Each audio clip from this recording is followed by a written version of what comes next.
Hey, you guys, it's your girl Sherry. Welcome back to another episode on Grieve, Grow, and Glow.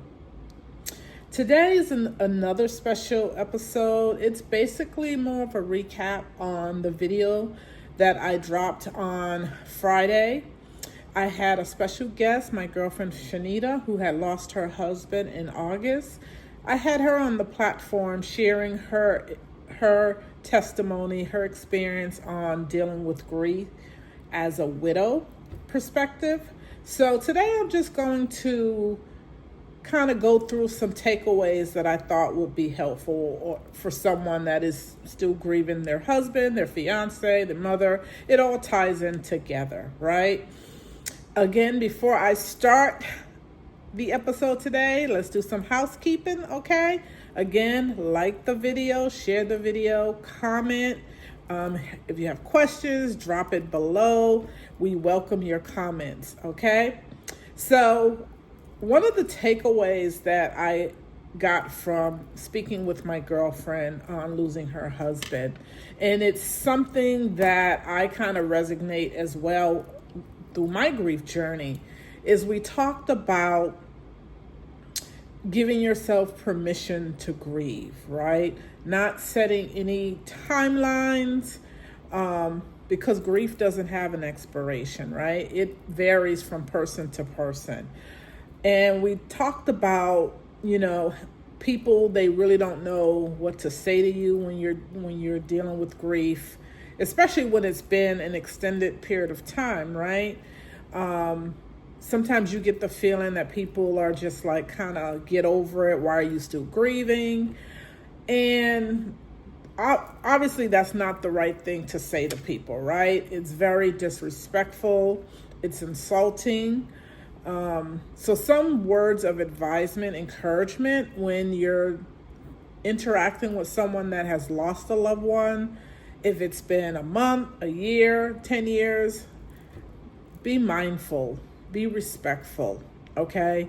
Because everyone just deals with grief differently. And having harshful words like that could send someone over the edge, right? Because you don't know where they're at mentally.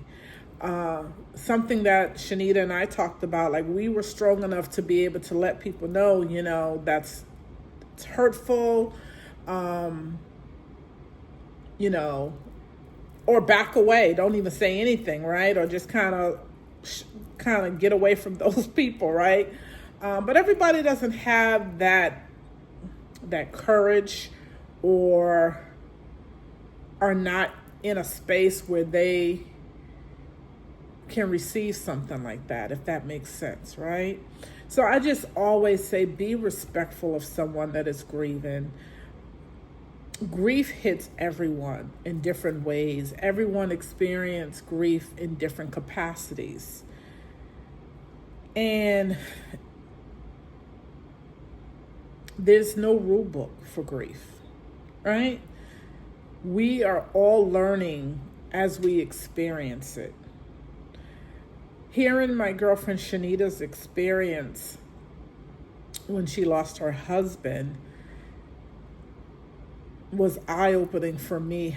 The amount of support that she had prior to losing him, how everyone came to her aid, right, to assist her before he even passed on. She had people that was helping her transport him to the hospital, come over, help with, his care while he was going through, his sickness. And even after, he passed, she had people that was there to support her, and still have friends that support her, right? And I know that in my journey, during the time that Matthew was in the hospital, before he transitioned, I had the support system. And then after he passed, not so much, right? Because I moved to another state. I didn't know anyone. I had just a few friends at the time. But as time went on, I isolated because I always felt like people didn't want to hear right? That you're still grieving. And that could have been my own interpretation, but that's just how I felt. So I grieved alone. And that's one of the things that I want to say to anyone that is grieving that doesn't have a support system. It's not good to grieve alone, right? It's unhealthy. It's you just sit in it for so long. I feel like I probably could have came out of my grief a lot faster if I seek the help and had support. And one of the things Shanita and I spoke about is that sometimes we don't ask for help, right? Not that we're too proud for it. We just always have done things on our own. But in grief, when you go through something like that, it's time where you have to kind of surrender and let people help you. Let them in, right? They may not know how to help you, but just let them know how to help you, right? If you need someone to come over and just sit with you and talk, that is being a supportive friend, right? Shanita and I were talking after the episode, and we were talking about just allowing people to just love on us, right? Is support. Sitting there, allowing us to reflect on the good times that we had with our partner, right?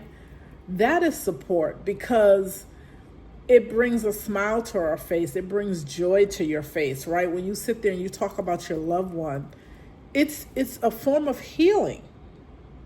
It really is. And we also talked about how God always, He knows what you need when you need it, right? Shanita and I have only known each other for a couple of years, but we were brought together through our grief.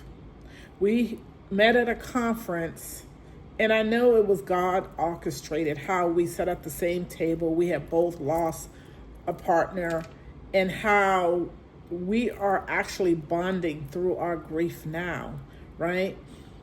I know that she is newly in her grief. It's been 2 years for her, 18 years for me. But we talk about it, and we are able to share what we're going through, right?